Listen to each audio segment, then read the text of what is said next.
Entonces vamos a dar inicio con la primera conferencia de esta mañana, denominada Situación nutricional de los suelos agrícolas y posibles acciones de mejora, que nos van a impartir en primer lugar el doctor José Iván Ortiz Monasterio, que yo aquí estoy batallando mucho con ver su reseña, pero sé que él es, por la forma en la que tengo configurado el chat, déjenme ver si lo puedo mover, que no veo. Pero bueno, él es agrónomo y científico principal de CIMIC. Se enfoca en la nutrición de las plantas. Voy a tener que hacer esto porque no veo. Disculpen ustedes, pero doctor, incluso le doy el tiempo para que usted pueda ir compartiendo su pantalla. Pero él se enfoca en la nutrición de las plantas y la fertilidad del suelo como un medio para mejorar la eficiencia del uso de nutrientes de los sistemas de cereales a través del manejo y mejoramiento de los cultivos con el objetivo de aumentar la productividad de la calidad nutricional y la rentabilidad, mientras se reduce el impacto ambiental. Es asesor de un proyecto europeo sobre trigo y agua y nitrógeno que se llama SolAce o Solution for Improving Agroecosystems and Crop Efficiency for Water and Nutrient Use. Tiene más de 160 publicaciones que incluyen artículos en revistas indexadas, capítulos de libros, artículos y resúmenes en conferencias. De estas 75 publicaciones en revistas indexadas internacionales que incluyen publicaciones en las revistas como Science, PNAS y Nature, y 18 capítulos de libros. También cuenta con una maestría y un doctorado en agronomía a la Universidad de Illinois en Urbana-Champaign. También nos va a acompañar el doctor Juan Francisco Buenrostro Rodríguez. También teníamos acá su foto para presentarlo, pero ahorita lo van a ver por ahí. Él es agrónomo y coordinador técnico del área de fertilidad del Hub Bajío de CIMIC. Se especializa en la fertilidad de suelos con enfoque en mejorar la eficiencia del uso de nutrientes en los sistemas de cereales. Es docente en el Instituto Tecnológico Nacional de México, Campus Tecnológico de Roque, candidato para el Sistema Nacional de Investigadores de CONACYT, autor de publicaciones en revistas indexadas internacionales y publicaciones técnicas, y cuenta con una maestría y un doctorado en Ciencias en Producción Agroalimentaria por el Tecnológico Nacional Campus Tecnológico de Roque. Pues sin más, les agradezco mucho su tiempo. Ya vi que están presentando. Adelante, por favor, doctores. Buenos días. Muchas gracias por el espacio para poder presentar el tema de situación nutrimental de los suelos de Guanajuato. Para poner en contexto a la persona de FDA, es de que Guanajuato se encuentra en la región centro-norte del país, tiene una superficie de 30.607 kilómetros cuadrados, del cual representa el 1.6% del territorio nacional. Muy importante es que la superficie destinada para la agricultura es superior a 1.480.000 hectáreas, de las cuales 58% son de riego y 42% de temporal. El clima es semiárido en zona norte, cálido húmedo en sureste y este y templado en el resto de la entidad. El estado cuenta con 6 tipos de suelos, de los cuales predominan los vertisoles en la región sur, mientras que en la región norte predominan los suelos tipo Feozem. Bueno, para conocer las propiedades físicas y químicas y el nivel nutrimental de los suelos de la entidad, contamos con 2 fuentes de información. Una de ellas es la base de datos estatal, la cual cuenta con 421 observaciones o sitios provenientes de 44 municipios de la entidad. Esto fue recolectado en 2016 por agricultores. Por otro lado, tenemos la base de datos por municipio, ya que es una base más detallada. Cuenta con 1.509 observaciones provenientes de 9 municipios recolectados de 2018 a la fecha por técnicos, de los cuales tenemos actualmente información de los municipios de Manuel Doblado, Celaya, Salamanca, Purísima del Rincón, Valle de Santiago, Guanímaro, Coroneo, Salvatierra y Yuriria. Y bueno, voy a comentar la metodología para la generación de esta fuente de información. Primeramente es la delimitación de un polígono en un área de interés dentro del municipio. Todo esto para generar una cuadrícula de 1 por 1 kilómetro sobre la superficie agrícola. ¿Qué significa esto? Que por cada punto de la cuadrícula se extrae una muestra de suelo compuesta de 15 submuestreos. Esto a una profundidad de 0 a 30 centímetros en un muestreo sistematizado. Las muestras fueron llevadas a un laboratorio que cuenta con certificaciones que brinda confianza en la calidad del análisis de las muestras. Esto nos arroja una base de datos para poder hacer el análisis de información y generar recomendaciones de fertilización, así como mapas de fertilidad. Esto mediante el método de interpolación Spline, tomando como base el mapa de uso de suelo y vegetación de INEGI. Y bueno, dentro de la metodología tomamos una referencia de valores críticos para la fertilización de los cultivos mediante el trabajo colectivo entre un grupo de especialistas de fertilidad de suelos provenientes del Colegio de Postgraduados, INIFAP, Fertilab y el CIMIT, del cual está compilado en un libro que se llama Cómo crece y se nutre una planta de maíz, generado en 2020. Bueno, ahora vamos a revisar a detalle las propiedades físicas de la base de datos de 9 municipios, teniendo como referencia la base estatal. Vamos a empezar con textura, de la cual podemos observar que la gran mayoría de los municipios tienen una textura arcillosa. Sin embargo, el promedio de la base estatal menciona que se clasifica en franco-arcillosa. Los municipios de Coroneo, el municipio de Coroneo tiene una textura franca, mientras que Manuel Doblado, una estructura franco-arcillosa. Con respecto a conductividad hidráulica, tenemos de que la media de la fuente de información la sitúa en una clasificación baja. Y mediante la base de datos estatal es de que se clasifica como moderadamente baja. ¿Qué significa eso? Que hay problemas de compactación debido a diversos factores. En este caso, el municipio de Coroneo tiene una clasificación que se clasifica como media. Continuamos con densidad aparente. Podemos revisar que 5 de 9 municipios podemos observar que tienen una afectación en el crecimiento de la raíz. Esto debido a, lo comentado anteriormente, por problemas de compactación. Tenemos algunos otros que se encuentran dentro del rango ideal para el crecimiento de las plantas y, por ejemplo, tenemos que el municipio de Celaya cuenta con un problema de restricción en crecimiento de la raíz. Con respecto a materia orgánica, podemos observar que el promedio de las dos fuentes de información la clasifican como nivel medio. Contrastando con el municipio de Coroneo, que tiene un porcentaje de materia orgánica moderadamente bajo. Ahora vamos a revisar las propiedades químicas de los suelos, comenzando con la reacción química.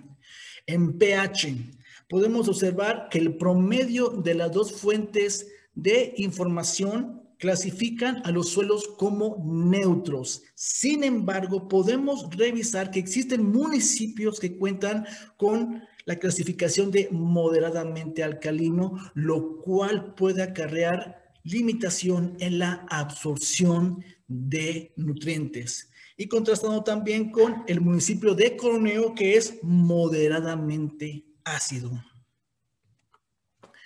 Y eso lo podemos explicar mediante la precipitación acumulada, y por el tipo de suelo, ya que el municipio de Coroneo es el municipio que ocupa la mayor precipitación y tiene un tipo de suelo FeOCEM que puede propiciar a la erosión y al cambio de la reacción química del suelo.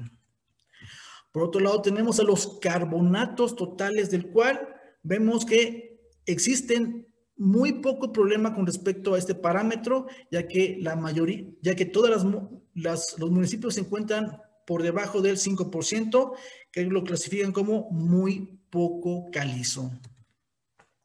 Con respecto a conductividad eléctrica, que es un parámetro para medir la salinidad, podemos observar de que en promedio se clasifica sin efecto o muy ligeramente salino, y en contraste con el municipio de Coroneo, que se encuentra en la clasificación de salino, por lo cual tenía problemas para el desarrollo ideal de las plantas. Ahora, por cuestiones de tiempo, vamos a revisar de esta forma el nivel nutrimental de los elementos en el estado, en el cual podemos revisar que tanto en nitratos, fósforo y potasio, los tres nutrientes se clasifican en un nivel moderadamente alto. Con respecto a calcio y magnesio dentro de los macronutrientes, ellos se clasifican en un nivel alto. Y podemos revisar que en cuestión de azufre, el nivel es muy alto.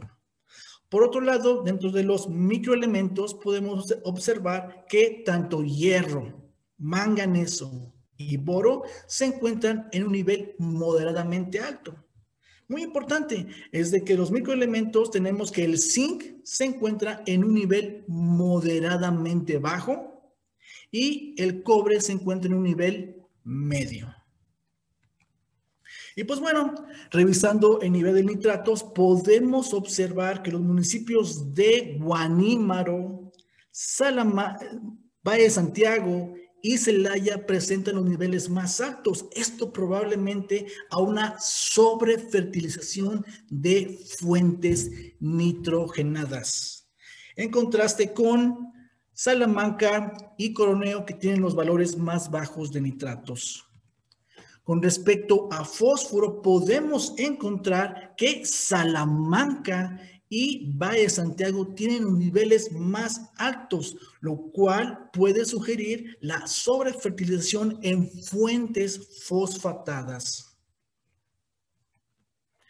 Con respecto a potasio, podemos revisar que la mayoría de los municipios se encuentran en un nivel que se considera moderadamente alto, contrastando con el municipio de Coroneo, que se encuentra en un nivel moderadamente bajo. Con respecto a zinc, podemos revisar que en la mayoría de la superficie del estado es el nutriente que se encuentra en deficiencia, ya que podemos observar que el promedio de las fuentes de información nos sitúan como moderadamente bajo, principalmente en los suelos de Manuel Doblado y Salamanca, en el cual su clasificación es baja, lo cual sugiere que debemos vigilar que este nutriente se encuentre en la cantidad adecuada en las mezclas físicas para la fertilización de los cultivos. Por otro lado, tenemos al boro, en el cual podemos revisar que hay municipios dentro de nivel muy bajo hasta muy alto. Pero muy importante que podemos revisar es que los municipios de Valle de Santiago y Salvatierra tienen los niveles muy altos, lo cual puede contribuir a que una posible fitotoxicidad, principalmente en cultivos poco tolerantes como es la cebada. Podemos revisar que en Salvatierra el 24% de los sitios muestreados se encuentran por encima de extremadamente alto, mientras que en Valle de Santiago se encuentra en un 13%, que puede ocasionar problemas de fitotoxicidad. Con respecto al sodio intercambiable, podemos revisar de que el promedio de las dos bases de información lo clasifican en un nivel medio. Podemos observar que Salamanca, Valle de Santiago y Salvatierra tienen las concentraciones más altas de sodio intercambiable, y lo cual, en una investigación que realizamos en 2018 en 5 sitios, pudimos evaluar de dónde viene el origen del problema de la sodicidad, y en 4 de los sitios evaluados encontramos que el problema viene debido a que el agua de riego tiene altas concentraciones de sodio, y podemos revisar que estos 3 municipios son regados con la presa de Solís, lo cual probablemente pudiera ser el origen de este problema. Tendríamos que revisar a mayor detalle. Y esto en comparación con el resto de los municipios que tienen distintas fuentes de agua. Ahora, con respecto a Valle, Santiago y Salamanca, podemos revisar que en promedio los dos tienen el 50% de los sitios muestrados que tienen una alta concentración de sodio, que esto puede afectar a la compactación del suelo. Y por último, vamos a revisar el aluminio intercambiable, en el cual podemos revisar que en la mayoría de los casos se encuentra en niveles bajos. Sin embargo, el municipio de Coroneo tiene el promedio más alto de aluminio intercambiable, y en el cual podemos revisar en este mapa en específico de la concentración de aluminio intercambiable que existen valores desde 6 hasta 16% de concentración en algunos puntos del municipio de Coroneo. Bueno, a continuación, voy a dejar de compartir pantalla para que el doctor Iván Ortiz Monasterio pueda continuar con esta presentación.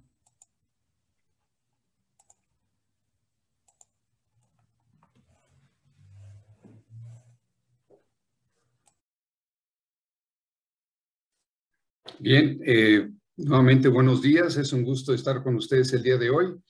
Yo voy a presentar información con una perspectiva un poco diferente en base al número de muestras que recomiendan que se aplique cierto nutriente, y también viendo un poco los aspectos de propiedades físicas del suelo. Aquí en esta transparencia podemos ver el rendimiento promedio de maíz de todos los municipios del estado de Guanajuato, que en promedio es 8.86. Y vemos en la parte superior de color rojo representan los rendimientos un poco más bajos, que es entre 7 y 8 toneladas. Los de color verde son los más altos, entre 9 y 10 toneladas. Y es importante para nosotros conocer el rendimiento promedio, porque es un componente muy importante para decidir cuál es la dosis de fertilización que es necesario aplicar, porque a mayores rendimientos hay que aplicar mayor cantidad de nutrientes.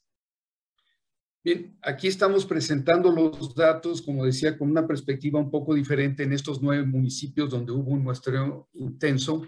Aquí en el caso del fósforo estamos mostrando el porcentaje de las muestras que están por debajo del valor crítico, que en este caso es de 40 partes por millón, lo cual quiere decir que representa el número de muestras que recomendaron una aplicación de fósforo. Estos municipios de color verde son valores en los 50 más o menos, donde pues representaría suelos que tienen mejor concentración de fósforo que los otros, ya que los de color amarillo, más o menos el 70% de las muestras tienen deficiencia de fósforo, y aquí en color rojo el municipio de Coroneo, 90% de las muestras tenían deficiencia de fósforo, o sea que hubo una recomendación de aplicación de fósforo. En el caso de potasio tenemos la situación similar, el número de muestras por debajo del valor crítico, que es de 400 partes por millón. Los lugares que tienen niveles relativamente más altos de potasio son los municipios que están aquí de color verde, con valores aproximadamente de un 20%.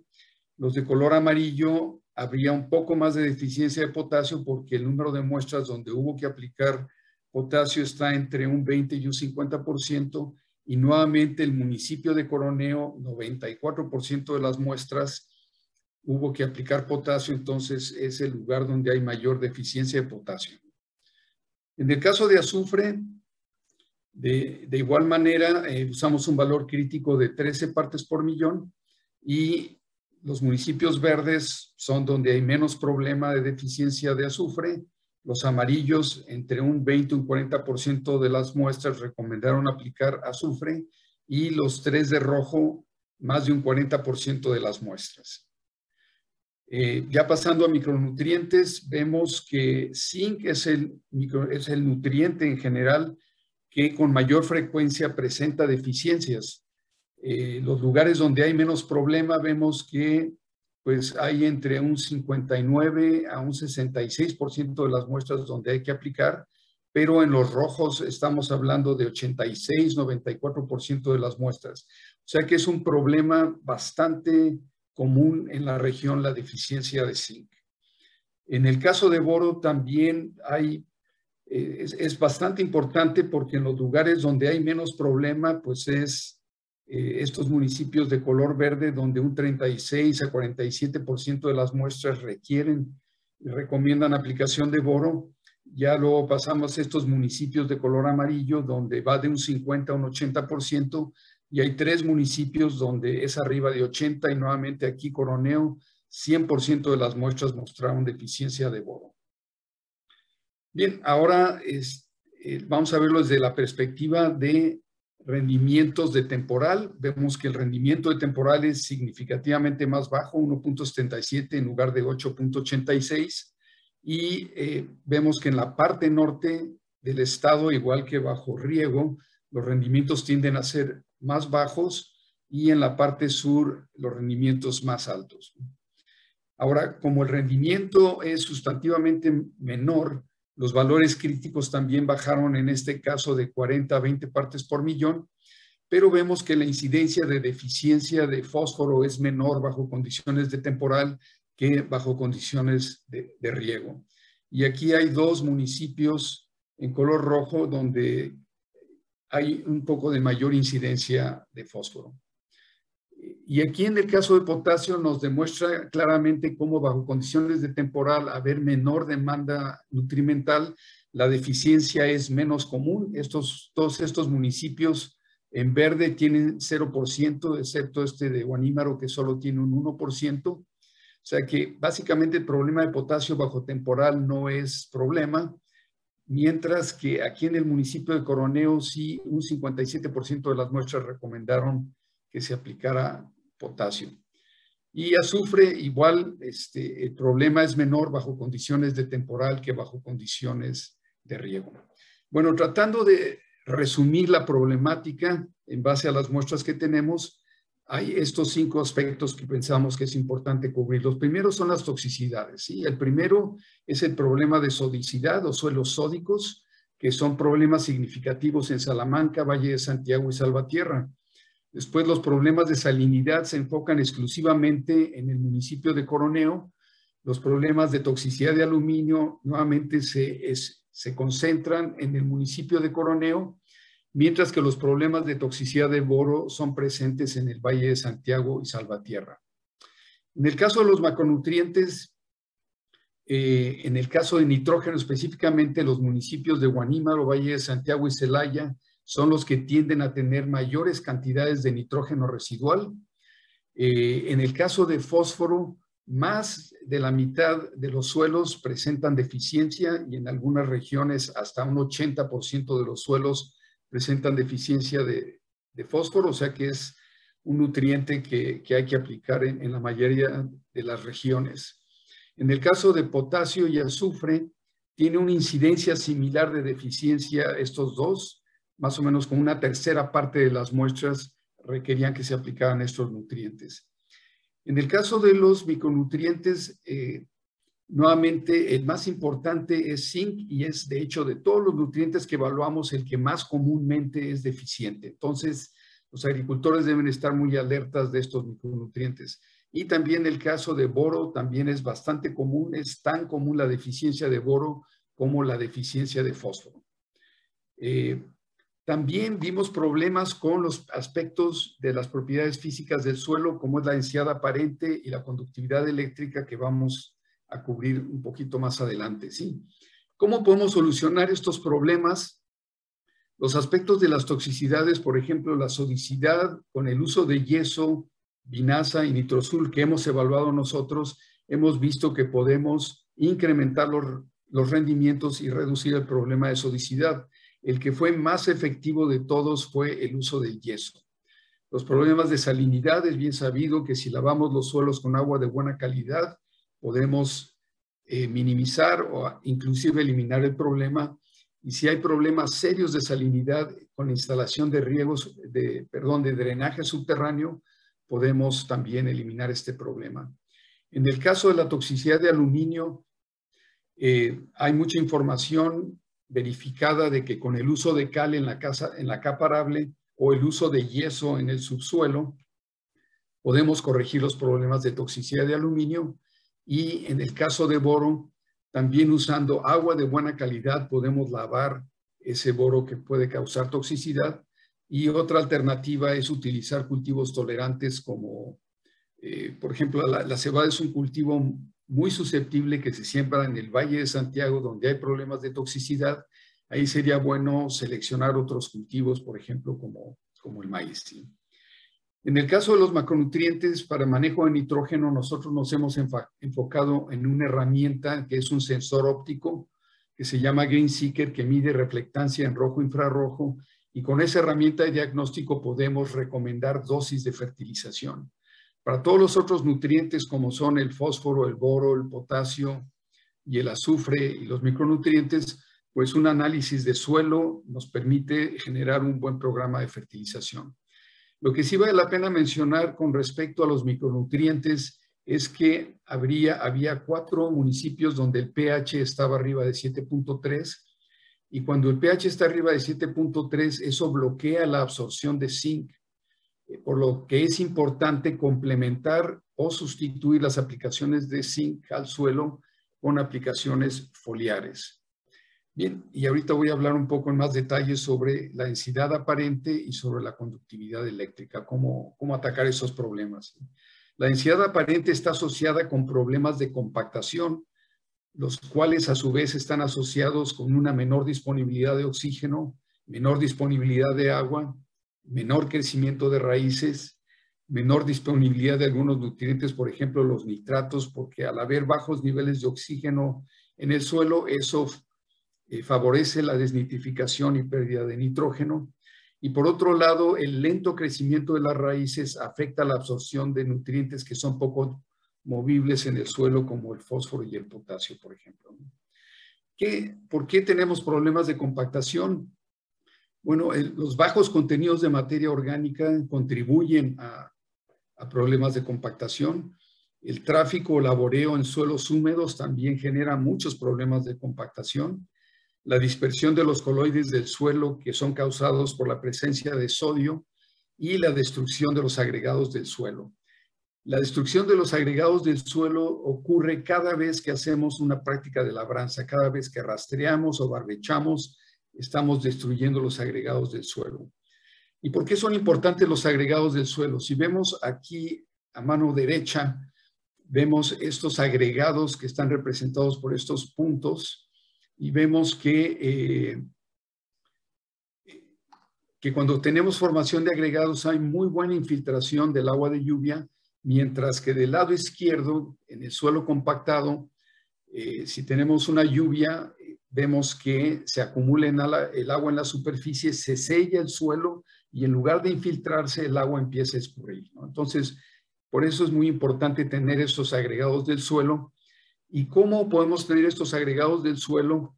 ¿Y cómo ocurren esas partículas finas que tenemos del suelo de arena, limo y arcilla? Cuando esas partículas se agrupan y forman partículas mayores, eso genera los agregados. Aquí tenemos a mano derecha el tipo de agregados que podemos tener, como son de forma granular, de bloque, prismática o laminar. Y aquí es donde la materia orgánica juega un papel fundamental, porque la materia orgánica es el pegamento que va a ayudar que estas partículas se puedan unir y puedan formar los agregados del suelo. Por último, ver la parte de la conductividad hidráulica. Aquí la conductividad hidráulica se refiere a las propiedades que tiene el suelo para dejar pasar el agua a través de su perfil.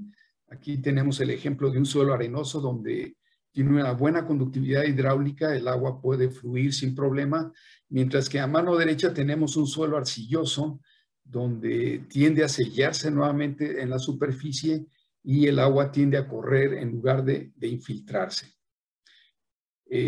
Además de la compactación, otra de las razones por las que tenemos una baja conductividad hidráulica son los problemas de sodicidad. La sodicidad causa que los agregados del suelo empiecen a dispersarse. Aquí vemos en la parte inferior esas cajitas de Petri.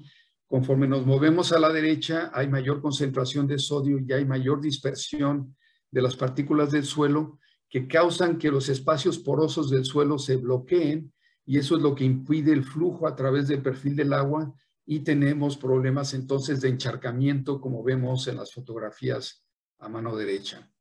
¿Cómo podemos prevenir la compactación?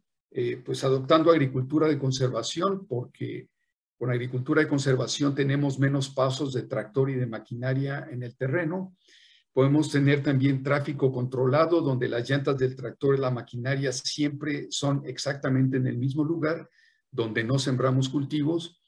Evitar el uso de implementos como son los discos que vemos en la fotografía abajo, porque esos son de los implementos que causan más problemas de compactación. También el uso limitado de maquinaria pesada. Muchas veces cuando entran los camiones a cosechar, durante la cosecha, pues hay que limitar en lo más posible la entrada de ese tipo de maquinaria, y también disminuir el patinaje de las ruedas de los tractores, que eso ocurre cuando tenemos un tractor con bajo caballaje jalando un implemento muy pesado, ¿sí? Bien, y para terminar, ¿cómo podemos corregir esos problemas de compactación? Agregando materia orgánica, ¿sí? ¿Y cómo podemos agregar materia orgánica? Una forma es a través de la adopción de agricultura de conservación, donde podemos dejar residuos de los cultivos sobre la superficie. También podemos sembrar cultivos de cobertura que incorporamos más adelante, agregar estiércol, agregar compostas o rotar con cultivos que dejen abundante biomasa. También podemos hacer labranza vertical con el uso de este tipo de implementos como los cinceles, los reapers, los subsoleadores, en contraste con los discos, ¿no? Estos crean mucho menos problemas de compactación que los discos. Y por último, podemos utilizar cultivos como la alfalfa, como el frijol gandul, que tienen raíces pivotantes que ayudan a romper esas capas de compactación. Bien, y para terminar, estos son instituciones que son participantes en el proyecto de fertilidad integral en Masagro, Guanajuato.